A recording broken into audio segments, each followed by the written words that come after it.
시작하도록 하겠습니다. 제45주년 5.18 민중항쟁 기념 전남 5.18 기념행사위원회 주관 5월 학술포럼을 힘차게 시작하도록 하겠습니다. 모두 자리에 일어나 주시기 바랍니다. 이 땅의 민주화를 위해서 분연히 일어서서 기꺼이 목숨을 바쳤던 5.18 영령과 그 이후에 5.18 진상규명과 또 다른 명예회복을 위해서 노력했던 수많은 민주화 투사들이 있습니다. 그런 분들을 기억하고 추념하기 위해서 다 같이 묵념을 하도록 하겠습니다. 다 같이 묵념.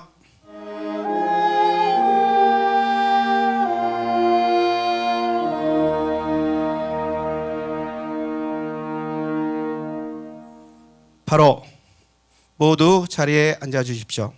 내빈들을 소개해야 되겠죠. 좀 이따 인사말 있지만 전남 5.18 행사위원회 기념행사위원회 상임위원장으로 있는 조창익 위원장님 오셨습니다.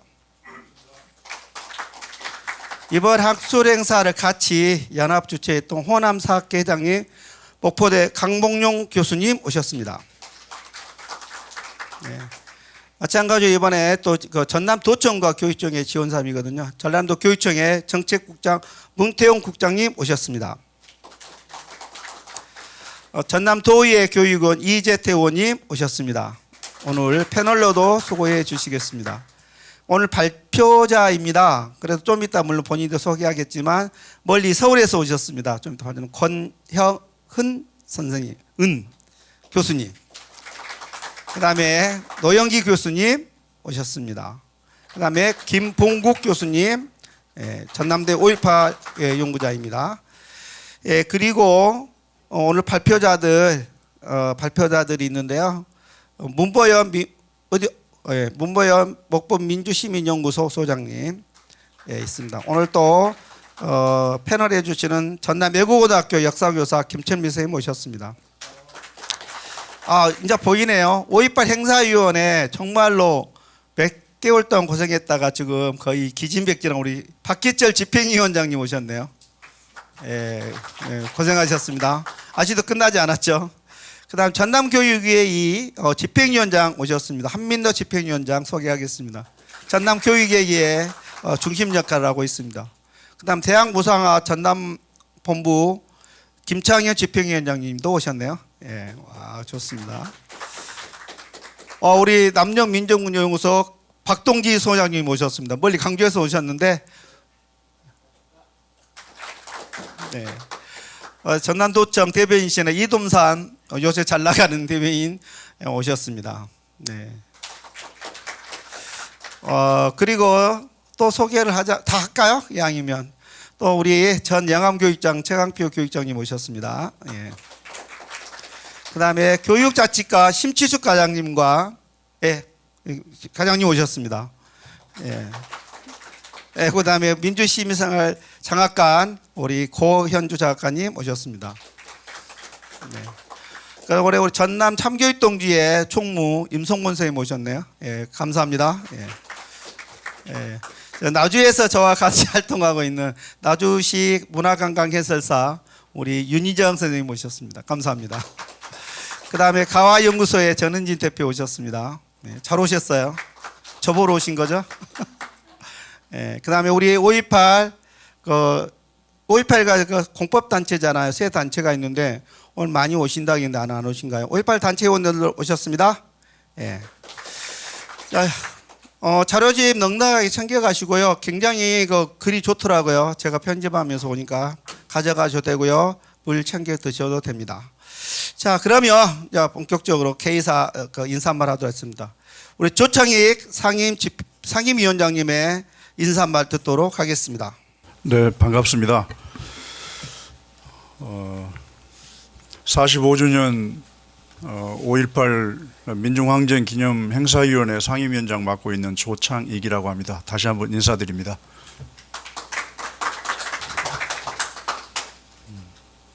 내라는 와중에 저희들이 모였습니다.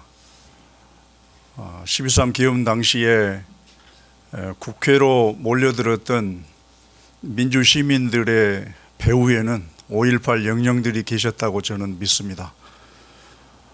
총신을 손으로 막고 온몸으로 장갑차를 막아서고 헬기를 가라앉지 말라고 밑에서 뱅뱅 돌았던 그 사람들의 영혼에 저는 5.18 민주 시민들의 그 뜨거운 열정들이 녹아 있었다고 생각을 했습니다. 그 힘으로 계엄은 해제가 됐고 탄핵이 의결되었으며 헌재의 4월 4일 11시 22분 피청구인 윤석열의 파면 선고가 나왔다고 생각을 합니다.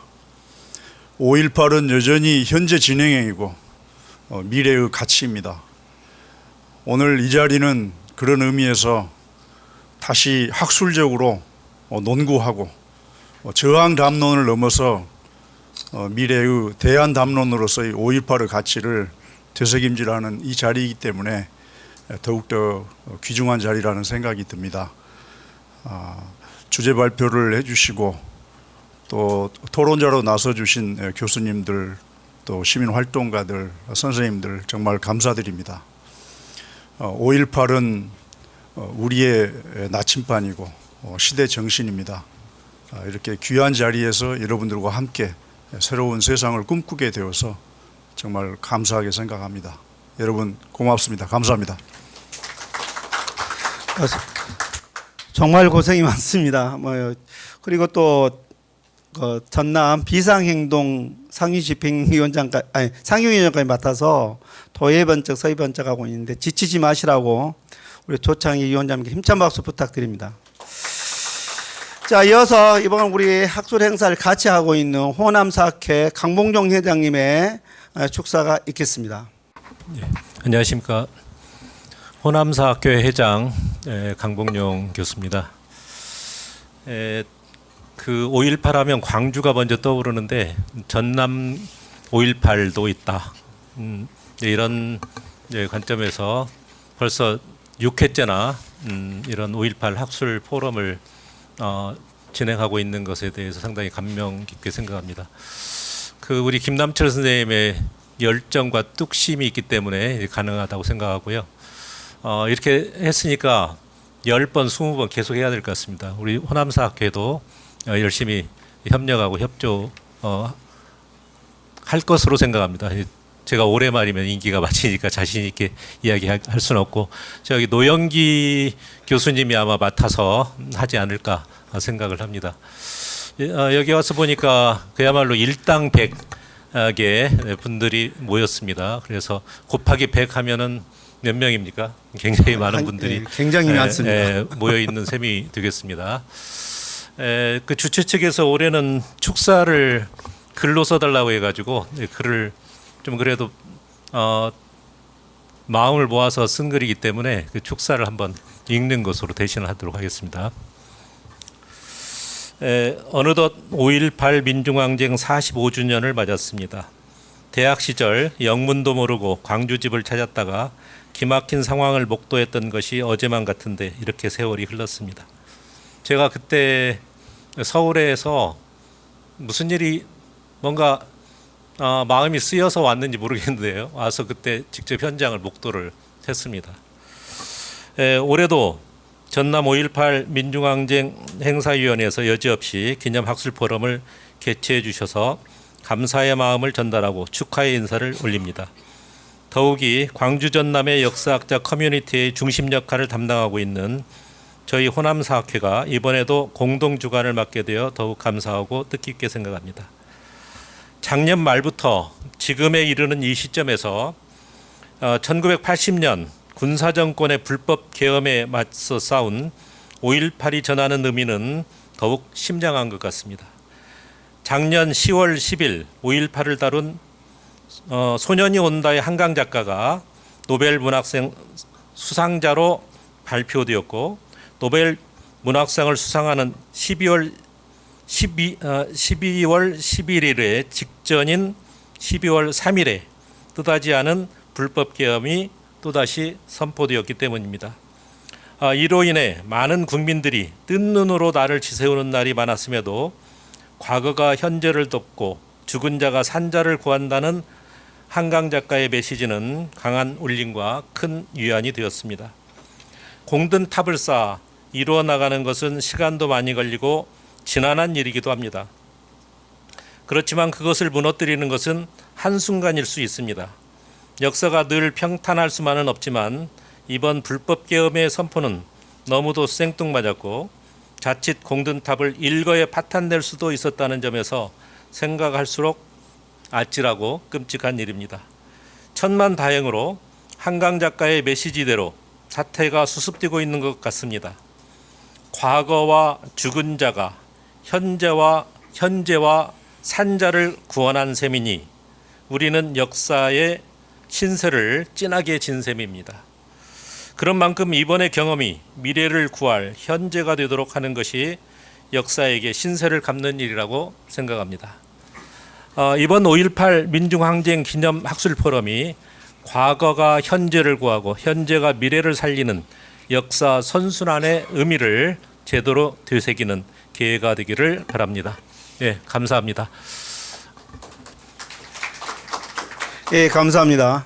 다음은 그 전라남도 교육청의 정책국장 문태용 국장님을 특별히 제가 부탁을 했습니다. 왜냐하면 현장에서 이렇게 민주시민교육, 올바른 역사교육을 좀 제대로 해야 된다는 그런 사명감을 갖고 있는데 정책국장 기회를 드리는 게 좋을 것 같아서 불렀습니다. 기꺼이 와주셨습니다. 문태용 정책국장님이십니다.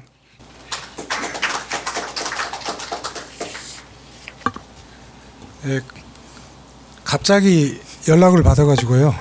기라상 같은 선배님들 앞에서 감히 제가 드릴 말씀은 없습니다. 근데 몇 가지 우리 도교육청의 의지를 전달하고자 기꺼이 승낙을 했는데요. 박노의 시인의 글 중에 불의한 권력자들이 가장 두려워한 건 살아 움직이는 인간들의 항쟁이다라는 말이 있습니다. 우리 전남은 항상 이런 항쟁의 중심 속에서 살아왔던 것 같습니다.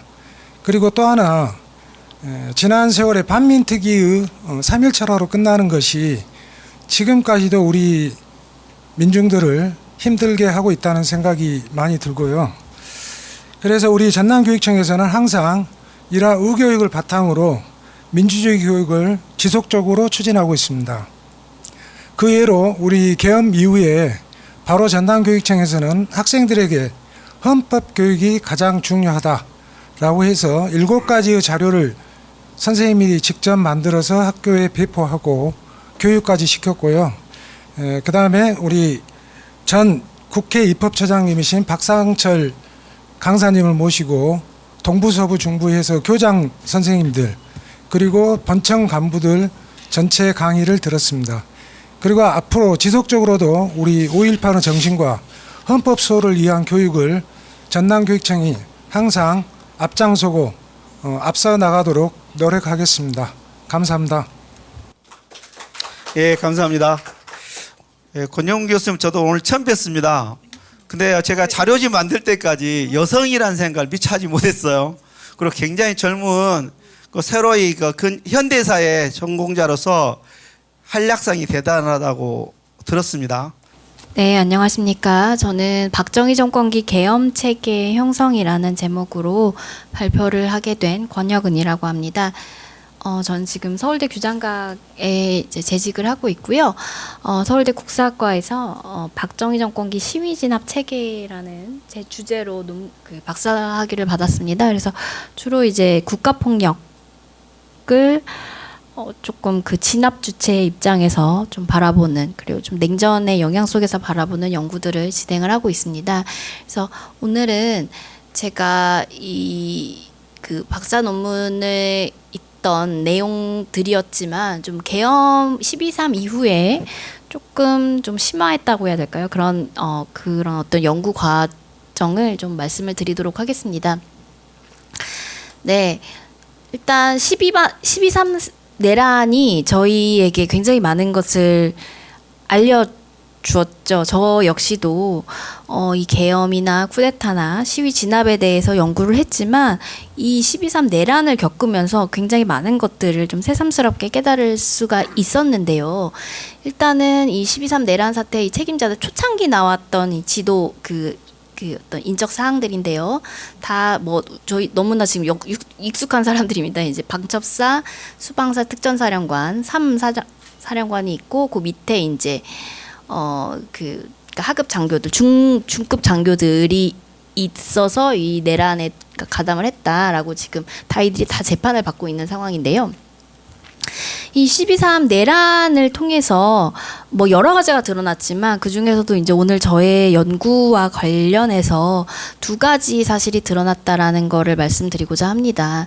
물론 이제 이미 뉴스를 통해서 많이 또 다루고 있고 민주당 쪽에서도 관련해서 얘기가 많이 나오고 있습니다만 다시 한번 정리를 해서 말씀드리도록 하겠습니다. 일단 첫 번째로 그러니까 한국군이 굉장히 이 쿠데타라던가 이 내란이라던가 이런 것에 굉장히 취약하다라는 게 또다시 드러났다는 것이죠. 그러니까 일단 국가기관이 모두 서울에 집중이 되어 있고 이 서울 방어를 목적으로 하고 치안 개입이 가능한 부대들이 그대로 있습니다. 그래서 수방사와 특전사가 대표적이고 방첩사 역시도 마찬가지인데요. 그래서 언제든 이 쿠데타가 사실은 가능했다라는 게 드러났던 것이고, 다만 이번에는 굉장히 예외적으로 이제 정보사가 활용이 됐다라는 점은 지난 계엄의 역사에선 없었던 점이다. 말씀드릴 수 있을 것 같습니다. 그리고 계엄법상에 뭐 이미 또 계엄법 개정이 추진되고 있는데요. 국회 통고와 해제 조항이 있었지만 얼마든지 이제 무력화할 수 있었다라는 게 또 드러나게 됐고요. 그다음에 이제 작동권 문제. 그러니까 94년에 이제 평시 작동권을 한국 정부가 가져왔고 그럼으로써 오히려 이제 굉장히 아이러니한 건데 쿠데타에 오히려 더 취약해졌던 것 사실이 드러난 것 같습니다.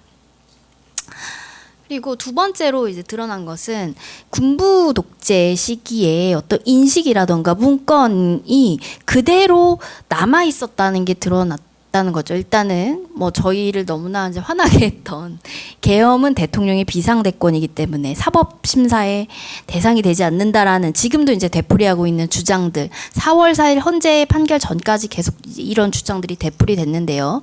이 주장은 새로운 것이 당연히 아니라는 거 선생님들 다 아실 거라고 생각을 합니다. 유신 체제기에 이미 법조계와 군부가 뭐 나치 독일 수권법이라든지 프랑스 드고론법 그 참고를 해가지고 발전시켰던 논리였던 것이고 80년대까지도 계속해서 이 논리들이 반복되고 있습니다. 근데 김용현이 육사에 7, 8학년에 입학을 했고 이제 윤석열은 79학번이죠. 서울대 법대 입학을 했기 때문에 그대로 이런 어떤 교육을 받았던 것이 그들의 내리에 자리 잡고 있었다는 게 드러났고, 두 번째로는 계엄사 포고 1호가 이미 이제 재판 과정에서 헌재 판결 재판 과정에서 뭐 스스로 밝혔습니다. 포고 1호 12.7 포고와 5.17 포고를 모방을 했다라는 점. 그러니까 포고문이 그대로 매뉴얼제로 이어지고 있었다는 것이고, 그다음에 또 하나 이제 제가 주목했던 것은 그 추미애 의원실에서 12월 8일인가 이제 방첩사의 계엄 사전 모의 문건이라는 거를 이제 발표하는 것이 있습니다. 근데 이 문건은 사실 2017년의 기무사 문건과 거의 동일한데요. 그것보다 더 이제 거슬러 올라가서 80년대의 육본이나 여러 군에서 발견되었던 매뉴얼과 동일하다라는 것을 확인할 수 있었습니다. 그러니까 왜 그러시냐면 여기에 이제 이거는 이제 추미애 의원실에서 이제 공포했던 문건인데 이 용어 4.19 학생 의거, 제주 폭동, 여수 순천 반란, 부산 소요, 12.6 사태 이런 어떤 용어 의거라든지 폭동이라든지 반란이라든지 물론 이 추미애 의원실에서 처음에 발표를 했을 때는 이게 너무 낡은 역사 인식이다라는 점으로 비판을 받았지만 제가 보기에는 이제 그것도 있지만 이 용어 자체가 그대로 그 85년도에 6번이 발간한 계엄 요강 그대로 적혀 있습니다. 그러니까 전혀 수정하지 않고 그걸 그냥 복사 붙여넣기를 했다는 거죠. 그래서 용어를 그대로 사용한다는 점이 오히려 아주 과거에 문건이 내려오고 있었다는 거, 방첩사 캐비넷에 들어가 있다가 재활용되었다라는 걸 잘 보여준다고 할 수 있습니다. 그래서 결과적으로 이제 12.3 내란이라는 건 저희가 다 느꼈지만 민주화 이후에 군의 민주화가 한편으로는 뭐 잘 됐다고 생각을 했지만 어떻게 보면 좀 불철저했다라는 점을 드러냈다고 생각을 합니다. 그러니까 뭐 하나회 인사들의 숙청도 대단한 것이지만 그것만으로는 부족했고 자유주의 질서의 어떤 정착으로 인해서 쿠데타가 억제되었지만 확고히 뿌리내리지는 못했다라는 점, 제도적으로. 그래서 이제 극우 정치가 앞으로도 계속해서 준동할 가능성이 국내외적으로 높아지고 있기 때문에 군과 국가 긴급권의 민주화라는 거는 굉장히 시급한 과제다라는 거 저희가 다 느꼈다고 생각을 합니다. 그래서 이 부분에 대해서 제가 이제 역사적으로 저희 발표에서는 이 계엄론이라고 해야 될까요? 그 계엄을 선포하고 정당화한 논의 지역과 인식이 어떻게 변화했는지, 그리고 계엄의 물리적 구조가 어떻게 변화해서 지금 12.3 내란까지 이어졌는지를 설명드리도록 하겠습니다. 왜냐하면 이 계엄과 관련해서 많은 연구자분들께서 연구를 하셨지만 주로 이제 그 슈미트의 예외 상태론 혹은 뭐 아감벤의 그 정치 철학 에 있었던 예외 상태론을 가져와서 이제 설명을 많이 하시는데, 저는 그것도 맞다고 생각을 하지만 그래도 세부적으로 변화가 있었다, 역사적인 어떤 변화 과정이 있었다, 그래서 그것을 파악을 해야 된다라는 게 저의 이제 주장이기 때문입니다. 네, 그래서 이제 박정희 정권기의 전사로서 일단 부산 정치파동에 대해서 잠깐 살펴보도록 하겠습니다. 이번에 4월 4일 헌재 판결에서 국가긴급권의 남용의 역사를 그 헌재 판결문에서 언급을 했고, 그 남용의 역사의 첫 번째로 52년 부산 정치파동이 들어가 있었습니다. 그래서 이게 첫 번째 친일 쿠데타, 한국 현대사에 있었던 첫 번째 친일 쿠데타였는데, 이게 이제 12.3 내란 당시에 지금 우리가 겪고 있는 상황과 사실 굉장히 유사합니다. 어떤 면에서 유사를 하냐면, 일단 첫 번째로는 이승만 대통령이 뭐 한국전쟁 이후에 국회에서 완전히 신뢰를 상실했기 때문에 직선제로 개헌을 하려고 했고, 그런데 이 직선제 개헌안을 당연히 이제 국회가 받아들이지 않고 압도적으로 52년 1월 달에 부결을 시켜버리게 되니까, 그 이후에 이승만 정부에서 엄청난 이제 극우적인 대중 동원을 하게 되는데요. 뭐 국회의원을 소환한다든지, 그러니까 국회의원 소환에 대한 법이 없었습니다만, 당시에는 지금도 없죠. 근데 당시에 없었습니다만, 이승만 대통령의 입장은 소환하는 것이 법에 없다고 해서 소환하지 말라는 것이 법에 있는 것도 아니다 라는 식의 주장을 하면서 국회의원 소환을 하고 소환 운동을 벌이고 국회 주변을 이제 데모를 하고, 그리고 여러 가지 이런 주장들, 저희가 이제 굉장히 많이 접했던, 요번 기회에 접했던 그런 주장들을 되풀이하는 모습을 보였습니다. 근데 이것만으로는 안 됐기 때문에 이제 52년 5월 25일 날 부산 정치파동, 부산시를 포함한 23개 시군에 비상계엄을 선포하게 되는데요. 이때 이제 헌병대 한 2개 중대, 그러니까 200명 정도가 동원이 됐습니다. 부산 정치파동 당시에는. 그래서 굉장히 적은 수의 병력만이 동원됐고, 이것이 친일 쿠데타에 그렇게 많은 병력이 필요하지 않다라는 것을 첫 번째 사례로서 보여준다고 할 수 있습니다. 그리고 부산 정치파동을 통해서 이제 국회의원 연행과 구속이 이루어지죠. 50명 정도 이제 연행을 하고 10명 정도의 국회의원들을 이제 간첩 사건으로 올가매는데요. 이게 개헌법 17조를 위반한 것이면서, 국회의원은 불체포 특권을 가진다는 17조를 위반한 것이면서, 그다음에 국회가 비상계엄 해제를 가결했지만 이승만 대통령이 전혀 해제하지 않았습니다. 국회에서 가결해도 이승만 정부에서 해제를 하지 않으니까 이게 해제가 되지 않았습니다. 계속해서. 근데 여기서 이제 계엄론과 관련해서 굉장히 이제 주목할 점은 뭐냐면, 포고 3호와 포고 6호를 제가 이제 예로 들었는데요. 포고 3호에서는 통신시설 파괴라던가, 일반적으로 저희가 생각하는 그 포고령 1호에 대한 내용이 나와 있고, 그 밑에 이것을 위반하는 자는 가차없이 엄중 처단한다라는 문구가 들어 있습니다. 이번에도 이제 엄중 처단이라는 문구가 들어 있었는데요.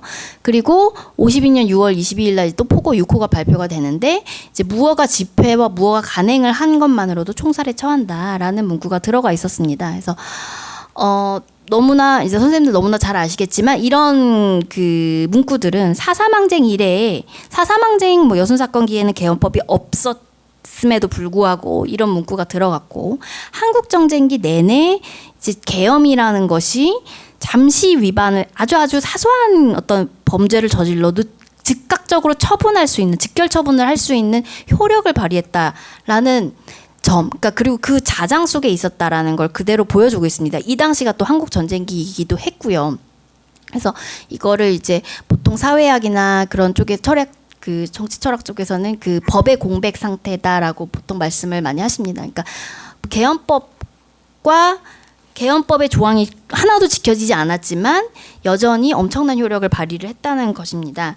그런데 그래서 이런 어떤 계엄의 효력 속에서 4월 혁명기에 또 계엄이 발표가 되는데요. 공포가 되는데요. 이 4월 혁명기에 공포가 된 계엄 역시도 이 한국전쟁기까지의 관례를 그대로 따라했다고 볼 수 있습니다. 왜냐하면 그때 1시 반, 그러니까 1960년 4월 19일 1시 30분부터 발포 명령이 나가는데요.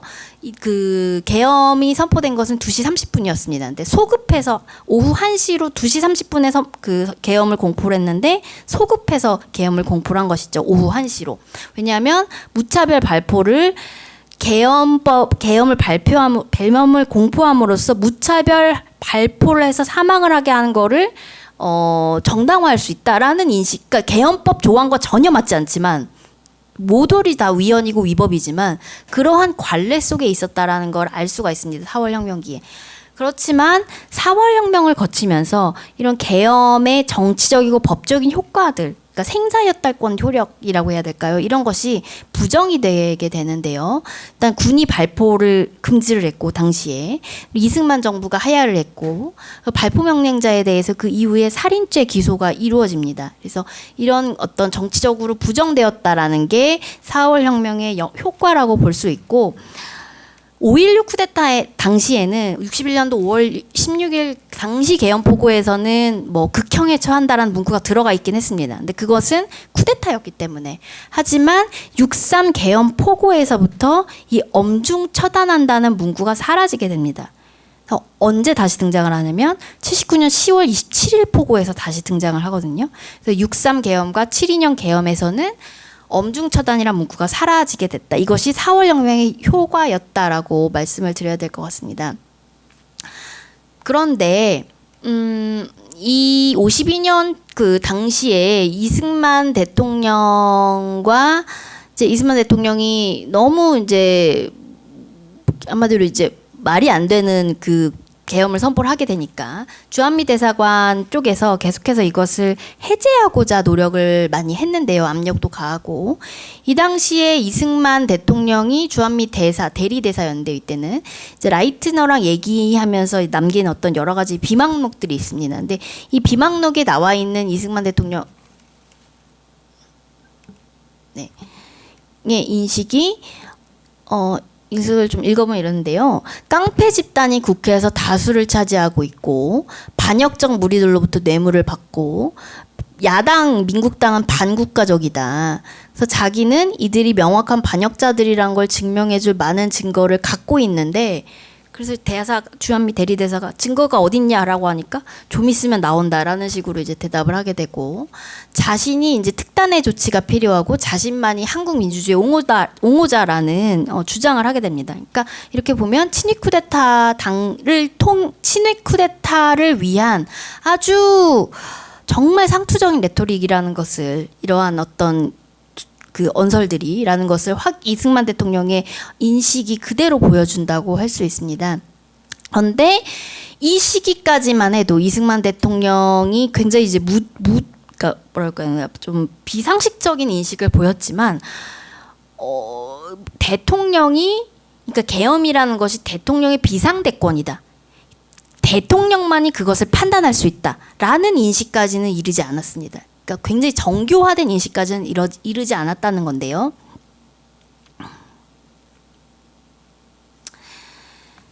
네. 그런데 그런 상황에서 이제 64년에 한일협정 반대 운동을 진압하기 위해서 6.3 계엄이 선포가 됩니다. 64년 6월 3일 날 계엄이 또 선포가 됐죠. 근데 사실 기존의 그 논의에서는 6.3 계엄은 계엄법 요건에 맞았던 것이 아닌가라는 일반적인 인식이 있습니다만 당시의 자료들 특히나 이제 주한미 대사관과 유엔군사령부 측 자료들을 보면 이때 이 계엄이 오후 9시 40분에 선포가 됩니다. 근데 오후 8시로 소급돼서 선포가 되는데요. 요 당시 오후 그러니까 오후 9시경에 주한미 대사관이 워싱턴의 국무부에 보내는 전문을 보면 이미 8시 이후부터 시위가 대부분 소강 상태에 들어갔다라는 사실을 확인할 수 있습니다. 이게 한 건만이 아니라 유엔군 사령부 측 자료에서도 거의 동일한 게 관찰이 됩니다. 그러니까 8시 30분부터 대부분의 시위가 흩어졌고 소그룹들만 행진을 하고 있고 박정희 하야를 반복적으로 외치고 있다. 중앙청의 바리케이트를 뚫지 못했다라는 그런 전문들이 확인이 됩니다만 이미 그럼에도 불구하고 그러니까 한마디로 이제 개헌법의 선포 요건에 맞지 않았던 것이죠. 6.3 개헌 역시도. 왜냐하면 전쟁에 준할 사변에 있어서 적의 포위 공격도 없었고 사회 질서 역시 극도로 교란된 상태다라고 말하기가 어려웠기 때문입니다. 그래서 결국 4.3 항쟁 이래 모든 계엄은 개헌법이 부재하거나 선포 요건이 맞지 않는 상태로 선포가 됐는데 이 당시 계엄이 조금 달랐던 것은 한국전쟁기까지의 계엄과 조금 달랐던 것은 정부 스스로도 이게 뭔가 좀 안 맞고 좀 문제가 있다라는 거를 인식했다라는 점입니다. 저는 이거를 좀 계엄이 이른바 체제 내화됐다라고 저는 이제 주장을 하고 생각을 하는데요. 왜냐하면 4월 혁명 이전까지만 해도 계엄의 대상은 빨갱이, 그러니까 죽여도 되는 그냥 간첩 이렇게 생각을 했다면 4월 혁명 이후부터는 계엄의 대상들이 이른바 민주화 운동, 그러니까 사회 내에 포섭된 그런 세력이었기 때문입니다.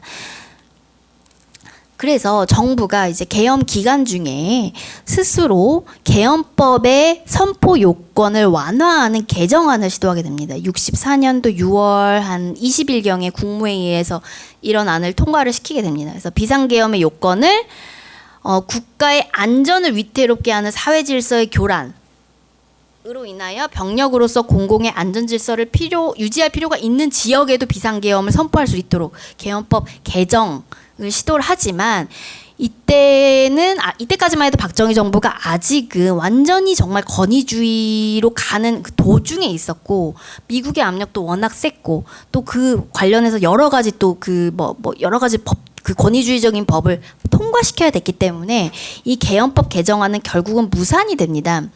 그런데 이 계엄의 선포 요건에 관해서 문제를 제기한 인물이 있었는데 그 인물이 바로 이제 민족주의 비교 연구의 사건으로 내란죄로 기소가 됐던 김중태, 너무나 유명하죠. 64년도 민비연 사건부터 이제 얽혀진 김중태가 재판 관할권에 관한 재정 신청을 제기를 했습니다. 군사법원에.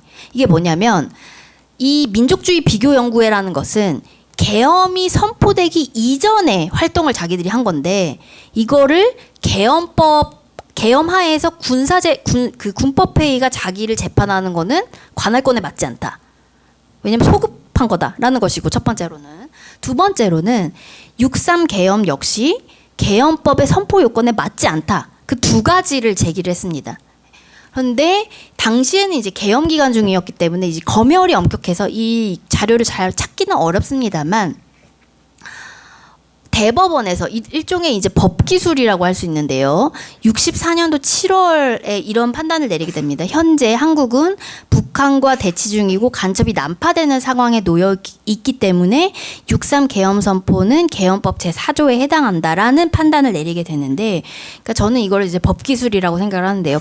대법원에 이렇게 된다면 한반도가 분단된 상태인 한 사실 언제 어느 때든 계엄 선포가 가능해지는 그런 어떤 판단을 내렸던 거죠. 그리고 이 대법원의 판례는 물론 이제 64년 이후 계엄들은 유신 체제로 들어갔기 때문에 저희가 이 판례가 어느 정도 효력을 발휘했는가를 판단하기는 어렵습니다만 85년에 육본이 발간한 계엄 요강이라는 문건이, 그러니까 계엄 요강이라는 매뉴얼이 있습니다. 그래서 이 매뉴얼에 보면 이런 구절이 있는데요. 그러니까 그 계엄법이 49년에 제정이 돼서 81년도에 개정이 됩니다. 그러니까 계엄 요건을 완화하는 식으로 81년에 개정이 됐는데 개정의 배경에 대해서 이런 식으로 설명을 하고 있습니다. 자기들은 국법이 아니라 신법을 이렇게 개정함으로써 전쟁과 전시의 해석 및 적의 포위 공격 유무 등으로 인한 부질없는 논쟁을 우리가 지양하게 되었다. 그래서 그 부질없는 논쟁의 사례로서 6.3 사태 대법원 판례를 참조하라는 말을 넣어놓고 있습니다. 그러니까 대법 판례가 군 내부적으로는 계엄을 정당화하는 어떤 근거로서 활용이 되었다는 거고, 딱 이 문건만이 아니라 70년대 말에 합참에서 계엄법에 대한 여러 가지 그 연구를 진행하게 되는데요. 77년, 78년에 이때 이 연구 나왔던 그때 나왔던 이 자료들을 봐도 이 대법원 판례를 굉장히 중요한 근거로 활용하고 있습니다. 그래서 이런 식으로 이제 계엄론 역시 조금씩 변화를 하게 되고, 근데 72년에 이제 유신계엄은 또 다른 차원에서 이 계엄에 대한 인식을, 계엄론을 변화시켰는데요. 일단 비상대권론이라는 게 유신을 통해서 개발이 되죠. 이 비상대권론이라는 거는 1.2.1 사태 직후부터 이제 대통령에게 비상대권을 부여하는 법안을 추진을 하지만 안 되고, 69년에 삼성계엄 때 넣으려고 했지만 안 되고, 그러다가 71년에 국가보위를 위한 특별조치법을 비상대권법이라고 이제 설명을 했지만 72년에 또다시 유신 개헌을 하게 됩니다. 근데 이 비상대권이라는 게 도대체 뭔가?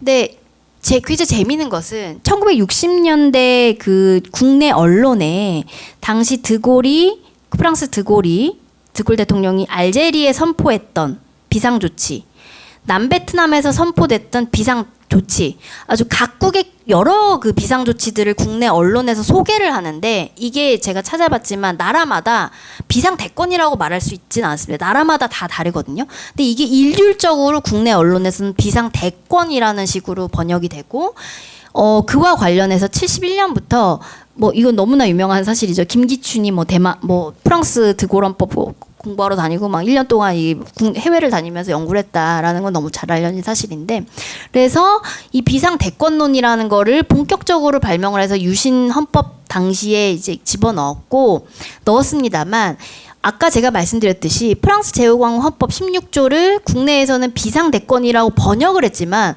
전혀 물론 유사하지만 이 헌법 16조에 비해서 유신헌법이 훨씬 더 억압적이다라는 거는 명약관화한 사실이라고 한번 보시면 확인하실 수 있습니다. 그리고 유신계엄을 선포할 때 역시도 국민적인 대오를 각성하고 그러니까 내가 대통령이고 나만이 비상사태를 판단할 수 있고 국민들은 무지몽매하기 때문에 이 국민들을 깨우치기 위해서 비상수단을 써야 된다라는 대통령 특별선언이 이루어지게 됩니다. 그래서 이 시기부터 비로소 대통령이 예외 상태 결정자로 격상이 되었다라고 볼 수 있고요. 그래서 1.1 그 유신 쿠데타 이후에 그 계엄 포고를 보면, 물론 이제 이때는 아까 말씀드렸듯이 엄중처단 문구가 사라집니다. 그래서 무차별 살상을 자행하는 것은 아니지만 모든 어떤 판단과 결정을 대통령 개인에게 위임하는 방향으로 폭력이 고도화가 되었던 것이고, 그 과정에서 계엄은 입헌적 독재의 기본적 제도다. 계엄 선포 행위는 대통령의 통치권 작용이다. 계엄은 국가의 최후 보루로서 우리 헌법이 규정한 보편성 있는 국가기껏 제도의 하나다라는 논리가 반복적으로 주장이 되었다. 라고 할 수 있습니다. 그래서 이 내란 재판 과정에서 지금 김용현이라든지 윤석열이라든지 이런 사람들이 하는 논리가 거의 그대로 이 매뉴얼 상에 나오고 있다라고 말씀을 드려야 될 것 같습니다. 그리고 이제 두 번째로 이 계엄의 물리적 구조는 어떻게 발전했는지에 대해서 좀 간단하게 설명을 하겠습니다. 일단 수방사라는 그 부대, 이번에 이제 이진우 수방사령관이 활약을 하면서 이 수방사에 대해서도 좀 문제의식이 많이 높아졌는데요. 저희가 워낙 12.12 쿠데타라던가 서울의 봄을 통해서 수방사에 대해서는 잘 알려져 있습니다. 근데 이 수방사라는 게 왜 이 계엄 구조에서 중요한가에 대해서 간단하게 말씀드리면, 이것은 한국전쟁 이후의 군 그 편제입니다. 한국군 편제인데요. 지금은 많이 변했습니다만, 이게 이제 1군이고 여기가 이제 2군이죠. 후방군이고, 여기에 이제 야전사단들이 밀집해 있는 것이고, 여기가 2군 지역이었습니다. 한국전쟁 이후에. 그리고 여기가 이제 서울인데요. 이 서울 지역을 경비하는 부대들이 5.16 쿠데타 당시까지만 해도 육광구 사령부 30 예비사단, 33 예비사단이 있었습니다. 이 서울 지역 경비 임무를 맡은 부대들이었습니다. 그런데 5.16 쿠데타까지만 해도, 그래서 이 부대들이 다 쿠데타에 참여를 하게 되는데요. 근데 5.16 쿠데타 당시까지만 해도 이 부대들이 어떤 전투력이라 예비사단이었기 때문에 장비가 없습니다. 그리고 훈련이라든지 뭐 여러 면에서 굉장히 열악한 부대들이었는데, 이 부대들을 중심으로 5.16 쿠데타를 하게 되면서 매그루더 유엔군 사령관과의 협상을 통해서 이제 매그루더로부터 이 부대들에 대한 작통권을 가져오게 됩니다. 제1공수전투단까지. 그리고 매그루더 역시도 이 부대들의 작통권을 내준 것이, 이 부대들이 워낙 당시까지만 해도 전술적으로 별 가치가 없었기 때문에 내줬던 것인데요. 박정희 정권기에 이 부대를 엄청나게 이제 확대를 합니다. 그래서 이걸 가지고 모테로에서 수방사를 일단 만들어서 거의 지금 60, 70년대 한 3, 4천 명 규모로 키우게 되고, 이 수방사가 저희 너무나 익숙하지만 방위 출동, 치안 출동, 재해 출동 임무를 가졌기 때문에 계엄이 선포되지 않고 위수령이 없이도 그냥 출동할 수 있습니다. 수방사는. 그래서 실제로 한일협정 반대운동기에도 계엄이 선포되기 전부터 이제 출동을 하게 되고요. 그래서 서울 지역에 이런 강력한 부대가 있었기 때문에 이 부대가 계엄이 선포될 때마다 아주 중추적 역할을 하게 되고, 또 수방사령관이라고 한다면 윤필용, 진종채, 차규원, 노태우, 박세지, 최세창 등등 이 이름만 들어도 얼마나 정권의 핵심적인, 그러니까 박정희 정권의 최요직이었고, 수방사령관 자리가 정권과 가장 밀접하고 정권을 신뢰할 만한 인물들을 수방사령관으로 기용했다라는 것을 확인할 수 있습니다. 그래서 이 보시면 63항쟁기 계엄군 동원을 한 건데요. 요만큼이 이제 수방사 작통권을 소유한 부대들이다. 한 3, 4천 명 됩니다. 이때 한 3천 명 정도 되는데요. 그리고 이때는 야전사단이 많이 동원이 됩니다만, 이후에 특전사가 확대가 되면서 야전사단의 동원 필요성이 거의 없어지게 됩니다. 야전사단을 동원하려면 유엔군 사령관한테 작통권 해제를 받아야 되는데, 이후에는 특전사가 워낙 확대되기 때문에 이제 얘기를 할 필요가 없던 거고, 시간이 없어서 좀 넘어가겠습니다. 그래서 1.11 사태 이후에 특수전사령부가 한 500명 가량이었습니다. 60년대에는. 그런데 한 6, 7천 명 가량으로 확대가 되고, 이 특전사의 임무라는 거는 원래 이 특수전 개념이 그 60년대 케네디 정권 하에서 특수전 개념이 발전을 한 건데요. 대내외적인 비정규전에 모두 다 이제 대응하는 것이 특수전의 개념입니다. 그래서 시위 진압 역시도 한국뿐만이 아니라 라틴 아메리카라든지 인도차이나 반도에서 특수전 부대들이 시위 진압에 동원되는 사례가 굉장히 많습니다. 그래서 이 한국의 특수전 부대 역시 대간첩 작전을 위해 만들어졌지만, 중앙기동 타격대라는 임무를 통해서 특정한 관할 구역 없이 전국 어디든 파견될 수 있는 부대로 만들어지게 되고, 이 특수전사령부가 77년에 14,000명 규모로 확대가 되면서 70년대 말에는 어마어마한, 그러니까 박정희 정권이 갖고 있는 마음대로 운영할 수 있는 병력이 거의 2만 명에 가까워지게 됐다라고 할 수 있습니다. 그래서 결국은 이제 유신 체제 유지와 사회 억압을 위해서 군의 계엄의 물리적 구조가 발전을 했고, 이들이 박정희 사후 쿠데타를 일으켰고, 그 이후에 잠시만요. 죄송합니다. 네. 그 이후에도 이 구조가 해체가 되지 않은 채로 12.3 내란까지 왔다고 할 수 있고요. 네.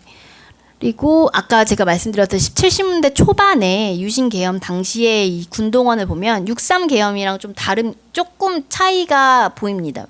왜냐면 한 8,000명 정도 이 서울 지역에 군동원이 됐는데, 이게 다 이제 수방사와 특전사 병력만으로도 이제 커버가 가능해지는 그런 구조가 만들어졌습니다.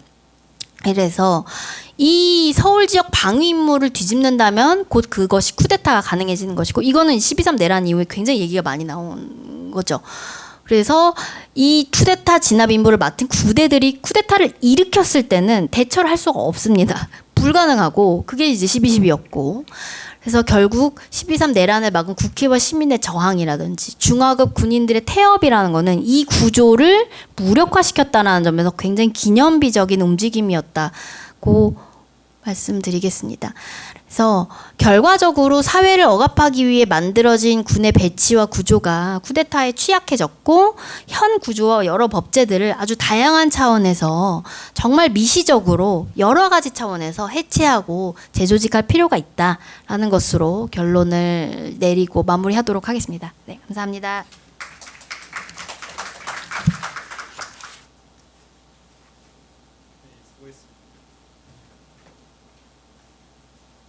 어렵지요. 어렵지 않나요? 계엄이라는 게 우리가 12.3 계엄을 보고 그냥 계엄인가 보다 하는데 이렇게 역사적으로 학술적으로 들여다보면 되게 어렵더라고요. 사실은 지난 4월 말에 강주에서도 이런 유사한 학술 토론회가 있었습니다. 그리고 사실 5월을 맞이하고 그 전에 이런 유사한 학술대회가 여기저기서 열렸는데요. 오늘 권영훈 교수님이 이제 계엄에 대한 시초부터 쭉 시작을 했다고 한다면 이번에 이제 본격적으로 우리가 가까운 5.18과 그 다음에 5.18의 계엄 이야기를 알게 되면 여러분이 우리 현대사에서 가지고 있는 계엄이 차지하는 위치를 좀 더 쉽게 이해할 수가 있지 않을까 생각이 듭니다. 좀 더 부족한 내용들은 많은 질의를 해주시고 어차피 우리가 배우러 왔으니까 모르는 것을 배워야 되겠죠. 그래서 좀 이따 권영훈 교수님 패럴토이 할 때 질문 많이 해주시기 바랍니다. 고생하셨습니다. 다시 한번 박수 한번 보내주십시오. 이어서 우리 노영 교수님은 우리 강주 지역에서도 활동하고 제가 알기로는 올해 지금 몇 번째 하신지 모르겠는데 개인적으로 잘 알거든요. 그래서 너무나 많이 다닌다 그러는데 또 기꺼이 이번에 우리 또 와서 이렇게 발표해 주십니다. 아마 많이 좀 알아두면 좋을 것 같은 생각이 듭니다. 우리 조선대학교의 노영기 교수님을 소개하겠습니다.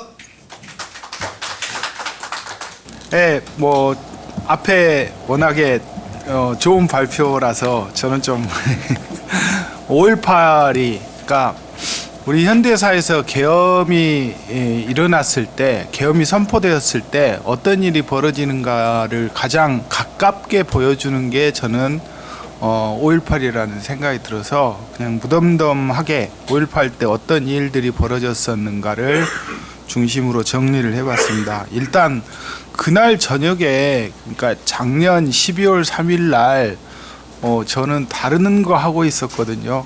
그때 그 당시에 제가 이제 그 원고 고치고 있었는데 출판사에 그냥 넘겨버렸어요. 부랴부랴 넘겨버렸는데 처음에는 저는 이게 농담인가 싶었고 이 가짜 뉴스가 하도 많으니까 이렇게 작업하고 있는데 인터넷으로 한 줄이 딱 뜨더라고요. 그래서 그거 보는 순간에 어떤 느낌이었느냐면 아무 생각이 안 났고 그리고 난 다음에 TV를 켜봤더니 가짜 뉴스가 아니라 TV에서 정말로 비상계엄을 선포하고 있더라고요. 그래서 여기저기 전화를 해봤더니 다 똑같은 답을 합니다. 미친놈, 미쳤구나, 그런 생각이었고, 다음날 제가 아침에 학교에서 1교시 강의가 있었는데 저는 일단은 5.18이 떠오르면서 어떤 생각이 들었느냐면 5.18 때에는 대학이 휴교령이 떨어졌거든요. 그게 5.18과 지난 12월 3일의 계엄이 달랐던 점 중에 하나인데, 그래서 다음날 학교를 갈 수 있나 없나, 그리고 강의를 할 수 있을까,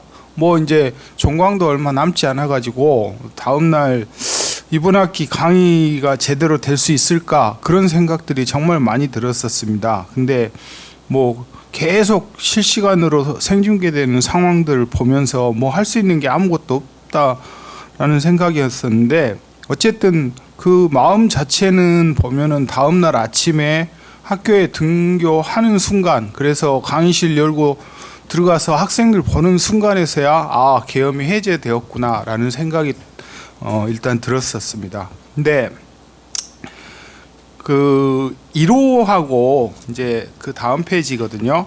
1호하고 그 당시에는 12월 3일 날은 곧바로 포고령이 선포가 되었고, 그게 1호고, 그 5월 17일 날 80년 5월 17일 24시를 기해서 선포가 된 것은 포고령 10호입니다. 그러니까 원래 계엄령 자체는 11.6이 터진 다음에 다음 날인 10월 27일 04시에 선포가 되었었습니다. 그랬는데 그래서 이제 포고령이 1호부터 쭉 있는데 그런 가운데에서 포고령 10호가 선포가 됩니다.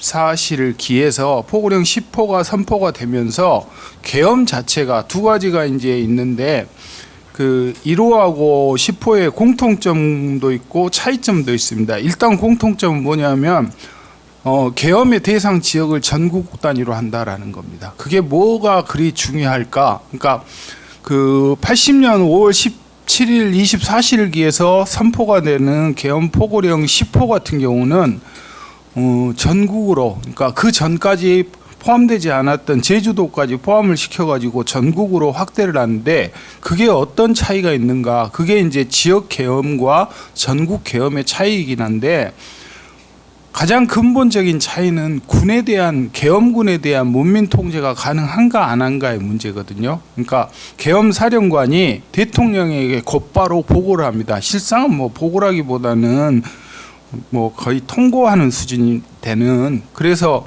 계엄 사령부에서 계엄 사령관이 모든 걸 결정할 수 있고 군이 민간 사회를 직접 통제를 할 수 있는 구조가 형성이 되는데 지역 계엄은 그게 아니라 반드시 보고가 이루어집니다. 누구한테 이루어져야 되느냐면 국방부 장관을 경유를 해야 되고 국무회의의 통제를 받아야 됩니다. 그렇기 때문에 이게 제주도 하나를 넣고 빼고의 차이가 엄청나게 크다라는 거 하나 있고, 뭐 앞에 설명이 되었기 때문에 생략은 하는데 가장 큰 게 계엄의 특징이 무엇인가 라고 볼 때 딱 한 가지입니다. 무장한 군인들이 자기가 있어야 될 자리를 뛰쳐나와서 민간 사회를 통제하는 게 이게 계엄이다라고 볼 수 있고, 그것은 2004년도나 80년도나 똑같습니다. 근데 특히나 그 시기에 45년 전이나 그다음에 작년에 계엄이 갖고 있는 것은 이건 완전히 정치적이죠. 모든 계엄 자체가 정치적인데 특히나 이런 정치적 목적을 띄면서 계엄이 선포되는 순간에 원래 군은 정치적으로 중립이어야 되는데 그것 자체를 위반한다. 그래서 지난번에도 보면은 헌법재판소의 판결문 중에서 군의 정치적 중립을 해치는 그것에 따라서 결국은 대통령이 파면되는 사유가 되었다라고 볼 수 있을 것 같고요. 공통점이 또 뭐가 있느냐면 둘 다 북한에 대해서 굉장히 적대적인 내용을 포함을 하고 있어요. 이번에 보니까 자유 대한민국의 내부에 압력하고 있는 반국가 세력에 뭐 어쩌고저쩌고 그래서 하는데 10호에도 이렇게 돼 있어요. 국가의 안전보장과 공공의 안녕 질서를 유지하기 위해서라는 목적인데 실상은 이제 이른바 북괴 남침설이거든요. 근데 이게 다 거짓입니다. 그러니까 뭐 2024년에 12월 3일의 계엄령 자체의 거짓은 뭐 굳이 말 안 해도 될 것 같고 80년도에도 얼마나 코미디 같냐면 2월부터 5월까지 2주에 한 번씩 북한하고 남북 실무회담을 하고 있었어요. 총리회담을 개최하기 위해서 실무회담을 2주마다 한 번씩 북한의 대표단하고 하고 있으면서 북괴 남침설을 주장을 한 거예요. 그래서 그게 말이 안 될 뿐만 아니라 특전사나 뭐 이런 부대들 같은 경우는 여기에 동원되어서는 안 될 부대들이었습니다. 원래는 공격형 특수부대일 뿐만 아니라 정보사도 마찬가지였고 707 같은 경우는 특히나 뭐 이번에 국회에 들어갔던 부대가 707 특임단이라고 하는데 그 부대들 자체가 동원해서는 안 되는데 정말 코미디 같은 일이 언제 벌어지느냐면 12월 12일 날 중앙청을 점령하고 흔히 이제 서울에 보면은 탱크가 나오거든요. 탱크가 중앙청을 그 당시에 그러니까 광화문 내거리에서 광화문 내거리 쪽을 향해서 경복궁을 뒤로 해가지고 이렇게 탱크가 서 있는 장면들이 아주 유명한 사진들이 나오는데 그 탱크 부대가 어떤 부대냐면 구사단 26년대인가 됩니다. 근데 그 부대는 DMZ 그러니까 휴전선을 지키는 탱크를 후방으로 빼돌려 가지고 서울 시내 한복판에다가 세워놓는 거예요. 그게 언제까지 되느냐면 12월 12일부터 24일까지 거기에 세워놓고 있어요. 그러니까 자기들이 말하는 뭐 북한 남치설이랄지 국가 안보를 항상 이야기는 하는데 그게 안 되는 게 그 당시의 상황이었습니다. 그리고 이제 한국 사회 당시의 요구는 유신 독재 청산입니다. 두 가지인데 크게 크게 볼 때는 두 가지인데, 하나는 헌법을 개정하는 문제고, 또 하나는 그 유신 헌법 체제 아래에서 만들어졌었던 긴급조치라는 거. 특히 이제 75년 이후에 긴급조치 9호가 선포가 되어 가지고 사람들의 뭐 민주주의라든지 인권이라든지 이런 부분들을 억누르고 있는 부분들을 빨리 청산하는 문제가 남았었는데, 4.19 때도 마찬가지였었고 이때에도 마찬가지였어요. 과도정부, 허정 과도정부도 그랬고 최규화 과도정부도 마찬가지였는데, 이 정부들이 제대로 국민들의 요구들을 안 받아들입니다. 그리고 실제로는 민기적거리고 과거사 청산은 유보를 하는 게 그 당시의 상황이었어요. 그래서 아주 유명한 사건이 11월 그 36쪽에 있는 11월 24일에 있었던 이른바 이제 YWCA 이 위장 결혼식 사건이거든요. 그래서 여기에 이제 그 당시의 요구가 비상계엄 해제하라는 것과 개헌을 요구를 하고 있었습니다. 그리고 정치 일정 단축하고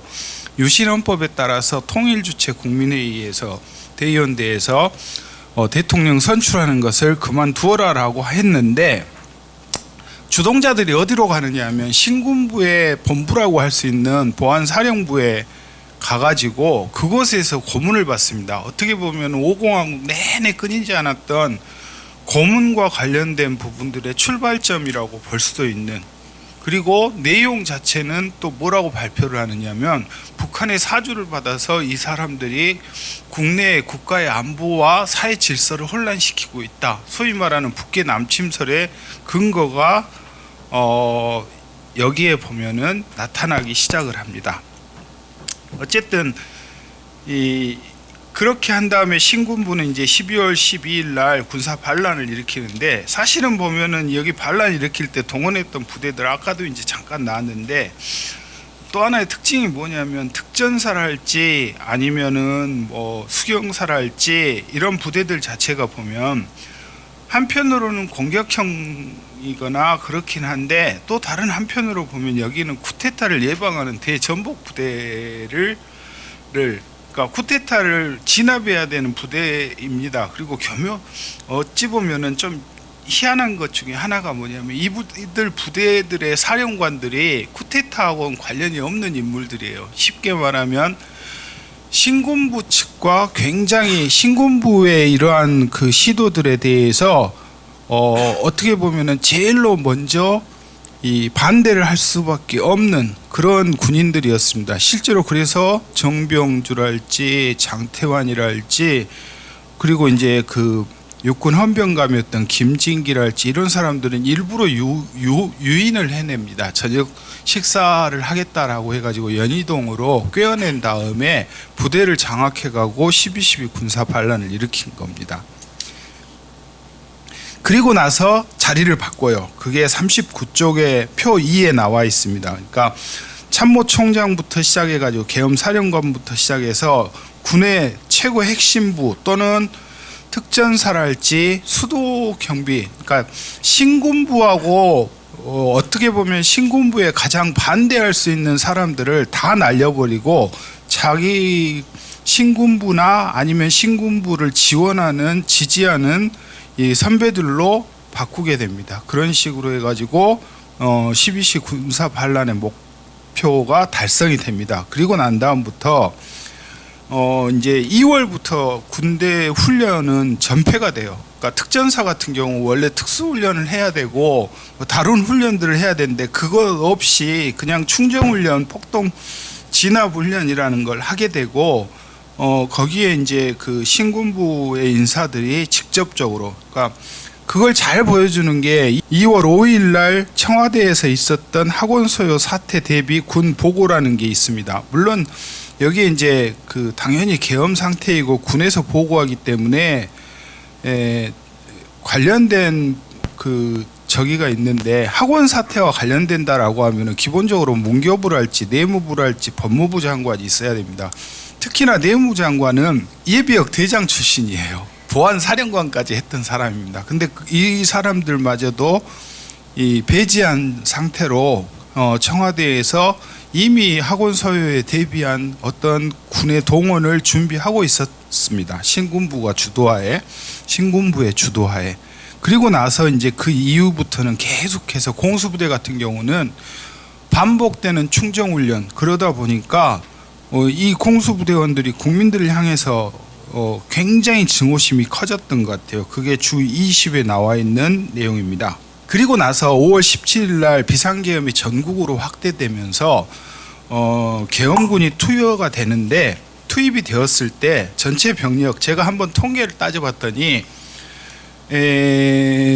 전체적으로 보면 22,342명인데 그 중에 한 7%만 국가 보안 시설에 갑니다. 그러니까 뭐 정부 관공서랄지 아니면 방송국이랄지 이런 데를 가고, 나머지 그러면은 93%는 어디로 가느냐면 대학으로 들어갑니다. 그러니까 여기 비상계엄을 확대하게 된 이유가 명확하게 통계에서 나오게 되고, 또 하나는 계엄사령부에서 군이 이제 전국으로 확대가 되면서 대법원이라든지 아니면은 행정부서 뿐만 아니라 포고령을 발표를 함으로 인해 가지고 국회도 열릴 예정이었는데, 원래는 5월 20일 날 국회가 열려야 되는데 그것도 못하게 합니다. 결과적으로 그게 나중에 대법원 판례에서는 이 헌정질서를 위반한 것이다라고 저기하게 됩니다. 그 다음에 이제 어떤 일이 벌어지는가, 일상적으로 보면 사람들의 이 물리력을 행사를 하는 가운데에서 목숨이 실제로 위협을 받고 실제로 그러한 일들이 보여지는 사례가 있습니다. 부산에서 보면 어떤 일이 있었느냐 하면, 감리교 목사님이었는데 임기윤이라는 목사님이 광주의 소식을 듣고 교회 설교 도중에 그걸 이야기를 하고 정부를 비판하는 내용으로 설교를 하게 됩니다. 결국 어떻게 되느냐면, 광주의 505 보안부대와 같이 여기에도 506 보안부대인가가 있었는데, 거기에 3.1공사에 출두를 했었는데 처음에는 국군 통합병원으로 후송되었다가 나중에 거기서도 안 되니까 부산대 병원으로 갔는데 의식불명 상태에서, 어떻게 의식불명에 이르게 되었는지는 모르는데 보안부대에 출석을 했다가 의식불명의 상태로 빠져들게 됩니다. 결국은 돌아가셔요. 부산대 병원에서 생명이. 근데 진상은 밝혀지지가 않았다라는 거. 그 다음에 또 하나는 뭐냐면, 정치 활동을 금지하거나 뭐 이런 부분들은 쭉 넘어가고, 그걸 잘 보여주는 게 5월 18일 날 새벽에 전북대에서 당시에 전북대학교 학생이었던 이세종이라는 학생이 죽습니다. 추락사였는지 실족사였는지 구타에 의한 사망이었는지 정확하게 밝혀지지는 않았어요.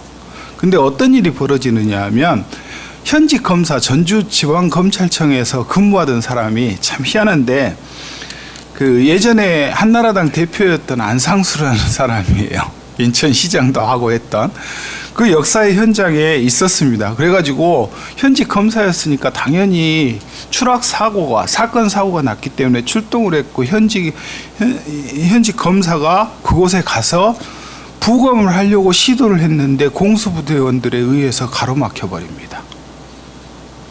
현직 검사가, 다른 사람도 아니고.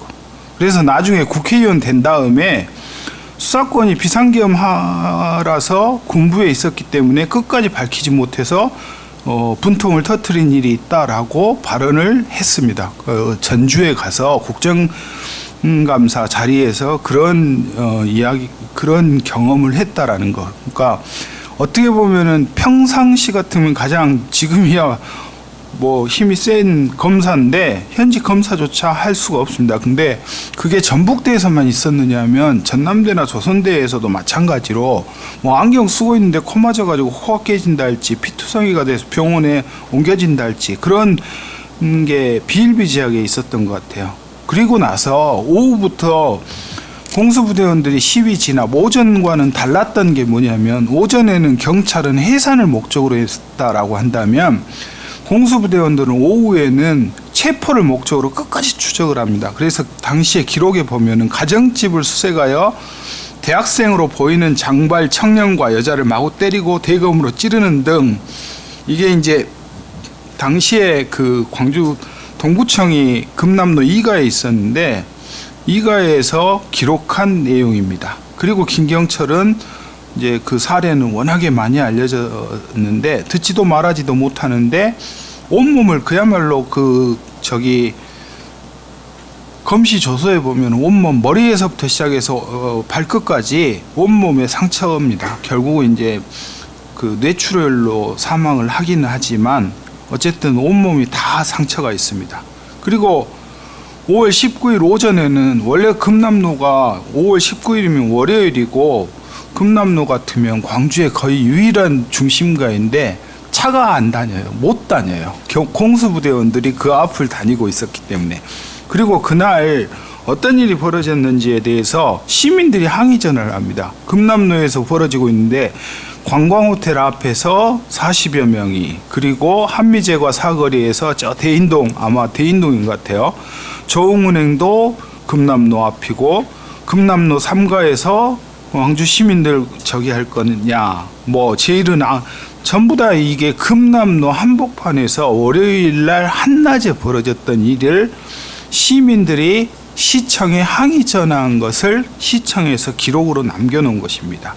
그리고 이제 차량 시위가 5월 20일에 있었고 5월 21일 날 오후 1시경부터 처음에는 뭐 어떤 사격이었는지 모르겠는데 나중이 되면 시민들을 향해서 조준사격을, 저격병들이 조준사격을 하게 되었고 결과적으로 시민들이 무장을 하고 저항을 하자 계엄군들이 이제 외곽으로 갑니다. 이때부터는 외곽에서 광주 봉쇄를 하게 되고 그래서 군이 봉쇄 지역을 통과하는 사람과 차량에 발포를 합니다. 많은 사람들이 죽게 되는데 또 5월 24일 날에는 오후 2시경에 저기 효천역 가기 직전에 성암동, 영화 성암동의 배경이 되는 사건이 발생을 해요. 그러니까 5인 사격에 의해서 사건이 발생을 했는데 결과적으로는 군이 인근 마을에 있는 지역의 청년들을 끌어내서 보복 학살을 저지르는 정말 끔찍한 일들이 벌어지게 됩니다.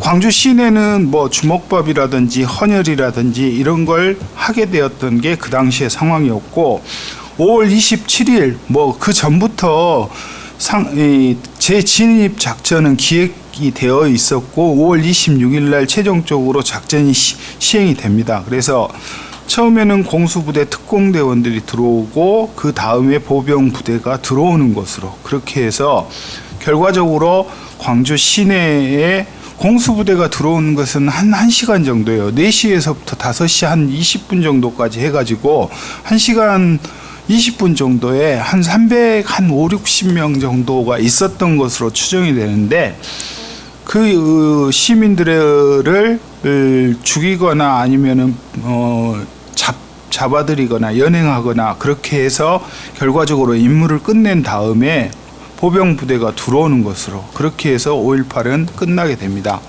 그리고 무엇이 이제 그 뒤로 어떻게 되느냐? 5월 31일 날, 27일 날 국무회의에서 의결을 합니다. 국가비상보위대책위원회. 근데 여기는 기본적으로 행정부하고 사법부는 당연히 통제를 하고 여기에다가 입법위원회까지 국회를 해산을 시켰기 때문에 입법위원회까지 만들어가지고 그곳에서 새 헌법을 만들어서 결과적으로는 제5공화국의 헌법을 만듭니다. 그래서 국보위 자체는 사실은 5공화국의 기틀을 마련을 했는데 여기서 한 일은 이 기간에 했던 일은 어떤 거냐면 7월 29일 날 뭐 불량배 소탕 계획 이게 그 유명한 삼천 계획이에요. 그래서 삼천 교육대가 이때 만들어집니다. 군경 담속으로 6만 명 중에서 그 중에서 4만여 명을 수용해 놓고 군부대에서 감시하에서 순화 교육을 시킨다라고 해가지고 그 과정에서 54명이 현재까지는 알려진 바이고 수많은 사람들이 정신적 물질적 피해를 입게 됩니다.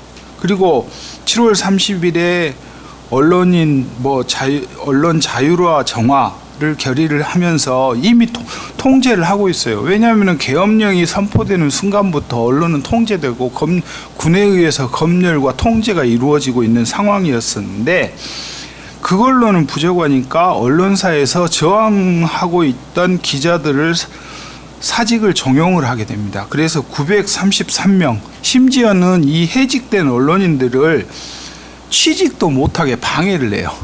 그러니까 쫓아다니면서 아예 이 사람들은 블랙리스트에 올라가는 사람들이기 때문에 취직시키면 안 된다라는 명단이 따로 정리가 돼 있더라고요.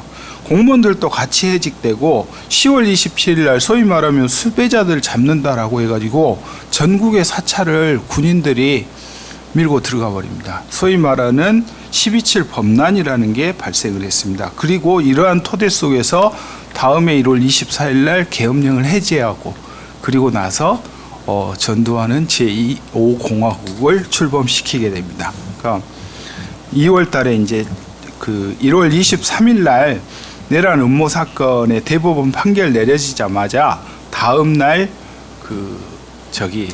김대중 대통령을 사형에서 무기로 감형을 해요. 근데 뭐 추정키로는 그러니까 미국에 방문을 하기 전에 사전에 이제 그 선제적인 조치로 미국과 어떤 저기를 한 건 아닌데 어쨌든 1월 28일 날 미국을 가게 되는 선제적 조치였을 가능성이 높다라는 게 현재까지의 추정입니다. 뭐 맺은 말은 그냥 넘어가도록 하겠습니다. 이상입니다. 고맙습니다. 5분 후에 패널들 다 나오시고 시작하도록 하겠습니다.